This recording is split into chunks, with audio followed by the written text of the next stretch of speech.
Hi, I'm Scott Bell. I'm running as a proud Democrat to represent HD47 in West Jordan, a district currently held by Republican Steve Christiansen. A few weeks ago, I took advantage of a nice February day to do some yard work. After about an hour of moderate raking, I took a well-deserved beer break. I found myself on the couch gasping for the next 3 hours with exercise-induced asthma.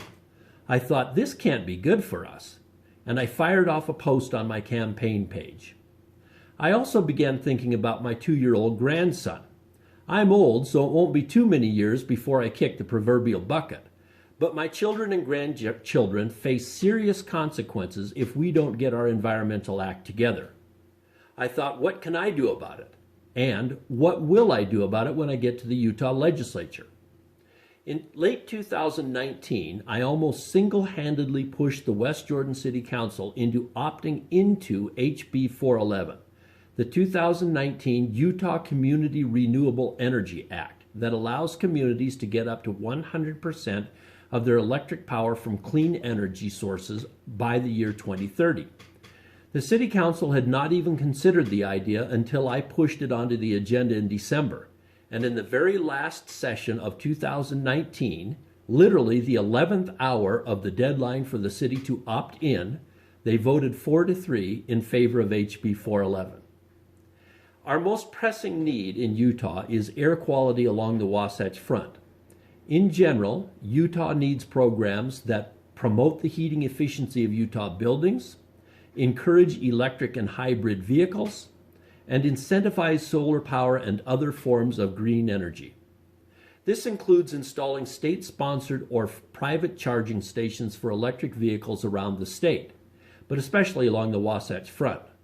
It could also mean incentivizing places with huge parking lots like Walmart, Costco, hospitals, or national parks to install banks of EV charging plugs.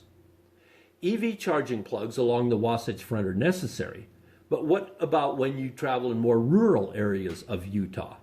For example, if you have an electric vehicle and you want to drive to Las Vegas or to visit our national parks, would you be able to do that? With that in mind, I would, as a Utah legislator, press to install EV charging stations at all rest stops in the state. They're already wired for electricity, except maybe the most rustic ones, and they're typically spaced between 100 and 200 miles apart. That's within the cruising range of most electric vehicles. I also believe we need to promote the sale and use of vehicles that automatically turn off during idling. Idling is one of the biggest contributors to vehicular air pollution. These types of cars are widely available in Europe, so the technology is well established. I would also promote legislation that requires all new housing construction to pre-wire electric energy voltages and plugs in garages. That may raise the price of a new dwelling by a few $100s when it's built. But if you have to retrofit your house for an electric vehicle, it could cost you several $1,000s. Most homeowners aren't willing to do that, and that disincentivizes the purchase of an electric vehicle. Similarly, all new houses and apartments should be required to give the purchaser the option to install solar power during construction. At the very least, homes and apartments should be pre-wired upon construction to accept solar power. Again, this incentivizes clean energy.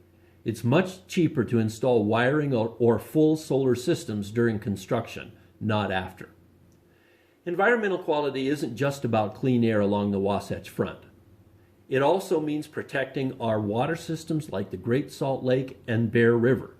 It means conservation, particularly of water, but also of open spaces.